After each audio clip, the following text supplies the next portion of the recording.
Ariak lotuz bizitzak sortuz, emakumeen taldea Linda osoan bizi da, bizi baldintza eskasak dituen eremu batean. Landa eremuetatik iritsi dira Potosira, eta maila akademiko txikia dute. Estimu pertsonal txikia, gizarte isolamendua eta tratu txarra jasatzen dituzte.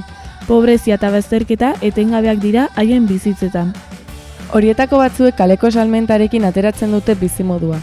Proiektu honen helburua da emakume nekazarien talde bati prestakuntza ematea artisautzako produktuak egiteko, batez ere ehungintzakoak.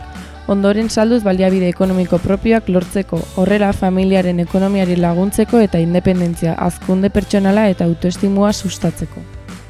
Potosi hiriko barrio Linda auzoko emakumeek orain beren burua prestatzeko ikasketak beren kabuz amaitzeko premia sentitzen dute, besteak beste beren seme-alabei laguntzeko. Horregatik, alfabetatze eskolak ere jasotzen dituzte batzuek, eta indartze eskolak beste batzuek, prestakuntza eta hilerrez gain. Proiektu honen aurrekontua 7.300 eurokoa da, eta zuzeneko onuradunak 20 emakume dira.